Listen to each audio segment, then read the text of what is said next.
میری شادی کا آج 10واں دن تھا اور میں بہت پریشان تھی کیونکہ میرا شوہر رات کے 9 بجتے ہی اپنا منہ چھپا کر کمرے میں آتا اور مجھ سے کوئی بات نہ کرتا اور مجھے ایسی عجیب نظروں سے دیکھتا کہ میں فوراً ڈر کے سو جاتی اور کچھ دیر بعد اٹھتی تو شوہر بالکل نارمل ہوتا۔ ایک دن تنا کر شوہر سے میں نے چلانا شروع کر دیا اور جو ہی ساس نے کمرے میں آ کر شوہر کے منہ سے کپڑا ہٹایا تو سب کے سر پر آسمان گر پڑا۔ میرا نام امبرین ہے۔ میری عمر 10 سال تھی جب میری ماں مجھے چھوڑ کر چلی گئی۔ وہ کوئی طبی موت نہیں مری تھی بلکہ ان کی کسی نے جان لی تھی، لیکن ان کی جان کس نے لی تھی یہ بات مجھے آج تک نہیں بتائی گئی۔ میں ان کی اکلوتی بیٹی تھی۔ میرے والد صاحب بہت امیر تھے اور مجھ سے بہت زیادہ محبت کیا کرتے تھے۔ مجھے بس اتنا یاد ہے کہ میں رات کو اپنے کمرے میں سو رہی تھی اور ہمارے گھر میں اچانک شور مچ گیا تھا۔ پھر مجھے میرے گھر کی نوکرانی نے کمرے میں چھپا دیا اور اس کے بعد میں 24 گھنٹے تک چھپی رہی۔ پھر مجھے مزید آوازیں آئیں، میں سب کو پکارتی رہی مگر کسی نے میری یہ بات نہیں سنی۔ میں بہت چھوٹی تھی اس لیے ڈر کر وہیں پر سو گئی اور صبح میرے والد صاحب نے مجھے وہاں سے نکالا۔ اس دن کے بعد میں نے میری ماں کو نہیں دیکھا۔ ماں کے بارے میں سوال کیا کہ وہ کہاں چلی گئی تو مجھے اتنا بتایا گیا کہ وہ اس دنیا میں نہیں ہے۔ میں جانتی تھی کہ میری ماں کے ساتھ کوئی حادثہ ہوا ہے لیکن مجھے پوری بات معلوم نہیں تھی۔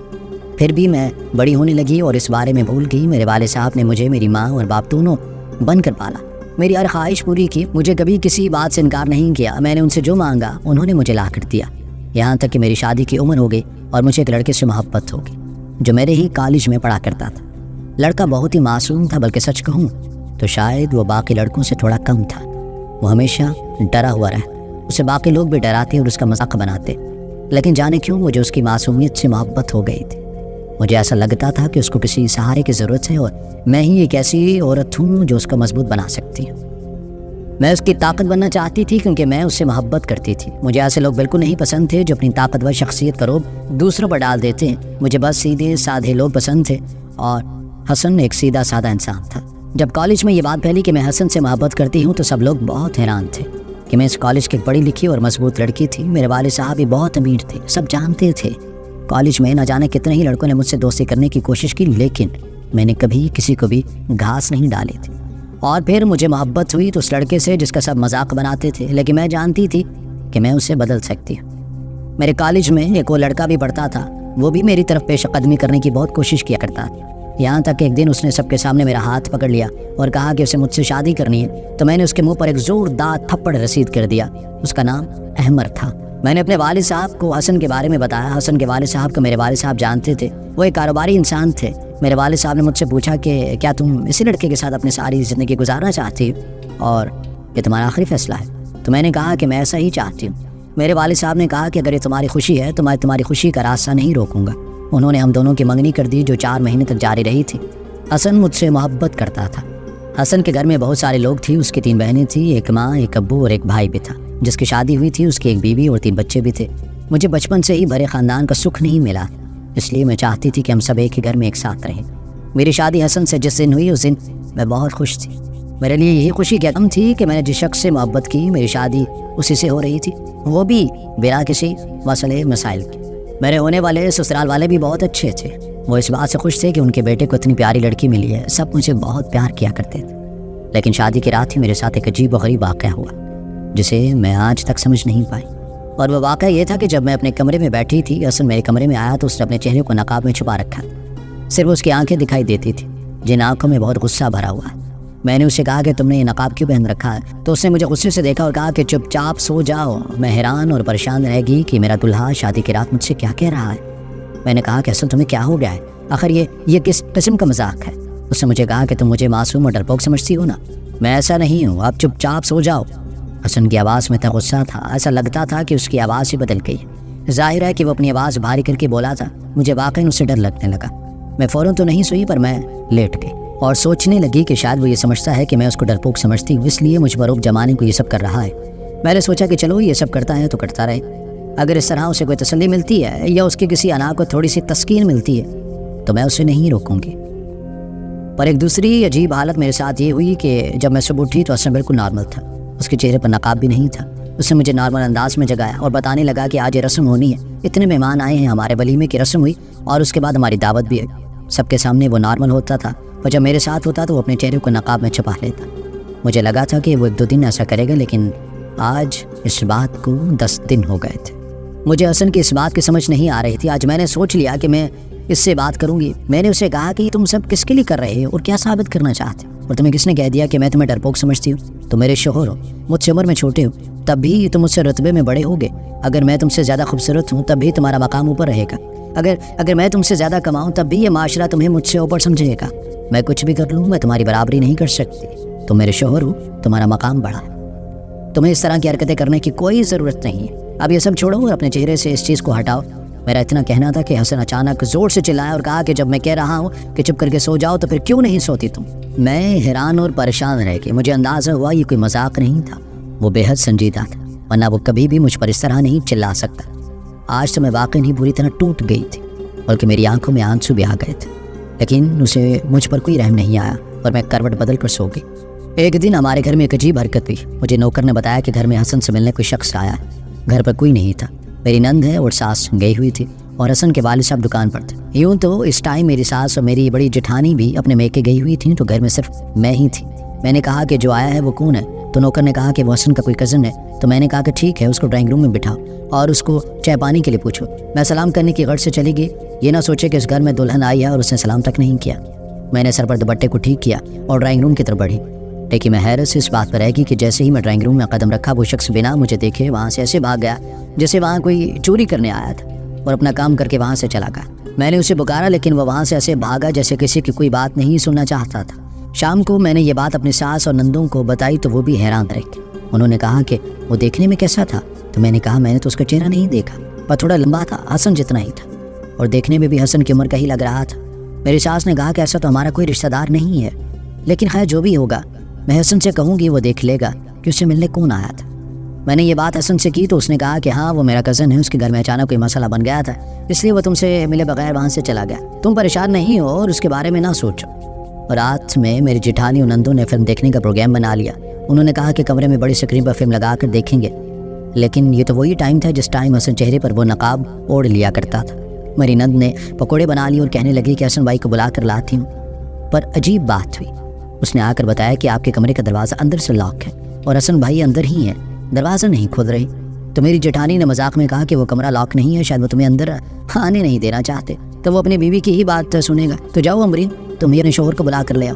میں بھی شرما دی اور کہا کہ ہاں میں ہی جاتی ہوں، ان کو بلا کر لے آتی۔ لیکن جیسے ہی کمرے میں گئی تو حسن نے مجھے واپس نہیں جانے دیا۔ اس نے چہرے پر نقاب اوڑھ رکھا تھا۔ آج اس نے میرا ہاتھ بہت سختی سے پکڑا، مجھے کہا کہ چپ چاپ سو جاؤ۔ میں نے کہا کہ گھر والوں نے فلم کا پروگرام بنایا ہے، مجھے واپس جانے دیں، ورنہ وہ کیا سوچیں گے۔ حسن نے کہا وہ کیا سوچیں گے یہ میرا مسئلہ نہیں ہے۔ میں نے کہا کہ سو جاؤ تو چپ کر کے سو جاؤ۔ آج میرے صبر کا پیمانہ لبریز ہو گیا تھا، مجھے بہت غصہ آ رہا تھا۔ یہ حسن میرے ساتھ کر کیا رہا تھا؟ کیا میں نے اس سے شادی اس لیے کی تھی کہ میں روز اس کی عجیب عجیب حرکتیں برداشت کروں؟ میں نے حسن کو کہا کہ اب بہت ہو گیا، اگر آپ نے حرکت نہیں چھوڑی تو میں گھر والوں کو بتا دوں گی۔ میرا اتنا کہنا تھا کہ حسن آگے بڑھ کر میرے منہ پر تھپڑ اس نے دے مارا اور کہا کہ تم گھر والوں کو بتانے کی جرت تو کرو، پھر میں تمہیں دیکھوں گا۔ میں حیران و پریشان رہ گئی کہ میرے تو جیسے ہوائیں ہی اڑ گئی تھی۔ حسن نے شادی کے پہلے 10 دن میں ہی میرے منہ پر تھپڑ دے مارا، اور وہ بھی ایسے حالات میں کہ میری کوئی غلطی بھی نہیں تھی۔ آج اس نے مجھے بہت ڈانٹا اور آج میں واقعی بہت زیادہ ڈر گئی تھی، لیکن میں دل ہی دل میں سوچ لیا تھا کہ میں یہ بات اپنے گھر والوں کو بتاؤں گی۔ آخر یہ شخص میرے ساتھ کر کیا رہا تھا؟ اس کو کوئی ذہنی مسئلہ تو نہیں تھا؟ میں صبح اپنی ساس سے باتوں میں پوچھا کہ کیا حسن کوئی نفسیاتی بیماری ہے، تو میری ساس نے مجھے حیران ہو کر دیکھا کہ بیٹا یہ تم کس طرح کی باتیں کر رہی ہو، ایسا تو کوئی مسئلہ نہیں ہے، وہ اچھا بھلا انسان ہے، تمہارے سامنے ہے، تم اس کے ساتھ پڑھتی رہی، پھر اچانک سے ایسے کیوں کہہ رہی ہو؟ میں نے اپنی ساس کو کچھ بتایا نہیں۔ میں نے کہا کہ میں بس ایسے ہی پوچھ رہی تھی، وہ کل فلم کا پروگرام تھا لیکن انہوں نے فلم نہیں دیکھنے دی۔ تو کیا ہو گیا؟ اگر کوئی اور بات ہے تو تم مجھے بتا سکتی ہو۔ میں نے کہا کہ نہیں ایسا کچھ نہیں ہے، میں بس تھوڑی پریشان ہوں، مجھے اپنے گھر جانا ہے۔ میں نے بہانہ کیا اور اپنے گھر چلی آئی، لیکن یہ بات میں نے اپنے والد صاحب سے بھی نہیں کی۔ شادی کا 12واں دن تھا اور آج بھی حسن اپنے چہرے کو نقاب میں چھپا کر میرے کمرے میں آیا اور مجھے آتے ہی کہنے لگا کہ سو جاؤ، لیکن آج میں اپنے دماغ میں بہت کچھ سوچ کر بیٹھی تھی۔ میں نے سوچ لیا کہ آج میں اس کے بارے میں سارے گھر کو بتا دوں گی، کیونکہ اب پانی سر سے اوپر جا چکا تھا۔ آخر اس کی ایسی حرکت کی کیا وجہ تھی؟ وہ میرے ساتھ ایسا کیوں کرنا چاہتا تھا جیسا اس نے مجھے کہا کہ سو جاؤ؟ میں نے زور زور سے چلانا شروع کر دیا۔ اس نے جلدی میں آج دروازہ بند نہیں کیا تھا۔ میرے چلانے کی آواز سن کر میری ساس، سسر، دیور، جٹھانی اور یہاں تک کہ نندے بھی میرے کمرے میں چلی آئی تھی۔ انہوں نے بھی حسن کو اس نقاب میں دیکھ لیا اور وہ بھی اسے دیکھ کر حیران ہو گئے۔ ان کو دیکھ کر وہ تھوڑا سا ڈر گیا اور گھبرایا ہوا نظر آنے لگا۔ وہ مجھ سے پوچھنے لگے کہ یہ بیٹا کیا ہوا، یہ کون ہے؟ میں نے اپنی ساس سے ساری بات بتا دی۔ یہ روز میرے کمرے میں چہرے پر نقاب باندھ کر آتا ہے اور مجھے کہتا ہے کہ سو جاؤ، آپ ہی بتائیں، اور اس سے پوچھیں کہ یہ میرے ساتھ ایسا کیوں کر رہا ہے۔ میری ساس نے اسے غور سے دیکھا اور کہا کہ نقاب اتارو۔ تو اس نے نہ میں سر ہلا دیا۔ اس نے کہا کہ یہ کیا مذاق ہے حسن، اپنے چہرے سے نقاب ہٹاؤ۔ یہاں تک کہ میرے سسر کو آگے آنا پڑا اور انہوں نے وہ نقاب کھینچ کر ہٹایا تو وہاں کھڑے شخص سے قدموں تلے سے زمین نکل گئی۔ میرا تو دل ایسے بیٹھ گیا اور دھڑکنے لگا جیسے ابھی باہر آ جائے گا۔ میری ساس اپنے چہرے پر ہاتھ رکھ لیا اور باقی سب حیران اور پریشان رہ گئے، کیونکہ وہ حسن تھا ہی نہیں، وہ تو احمر تھا۔ ہاں، وہی لڑکا جو ہمارے ساتھ کالج میں پڑھا کرتا تھا، وہی احمر نامی لڑکا جس نے مجھے پرپوز کیا تھا، جو میرے پیچھے پیچھے رہا کرتا تھا اور میں نے اس کے منہ پر تھپڑ دے مارا تھا۔ لیکن احمر میرے کمرے میں کیا کر رہا تھا؟ میں نے تو اپنا سر پکڑ لیا۔ سب نے حیران ہو کر میری طرف دیکھا تو میں بری طرح رونے لگی۔ میں نے کہا کہ یہ کون ہے؟ حسن کہاں ہے؟ حسن کہاں ہے؟ میرے سسر اور دیور نے اسے پکڑ لیا اور میں نے اپنی ساس کو ساری بات بتائی کہ شادی کی پہلی رات سے یہی ہو رہا ہے۔ یہ شخص میرے کمرے میں آتا ہے اور مجھے غصے سے کہتا ہے کہ سو جا۔ میں تو سمجھ ہی نہیں پائی کہ یہ حسن ہے یا کوئی اور۔ میں بہت بری حالت میں تھی، مجھے کچھ سمجھ نہیں آ رہا۔ آخر یہ شخص احمر تھا تو پھر حسن کہاں تھا، اور یہ شخص میرے کمرے میں کیوں آ رہا تھا؟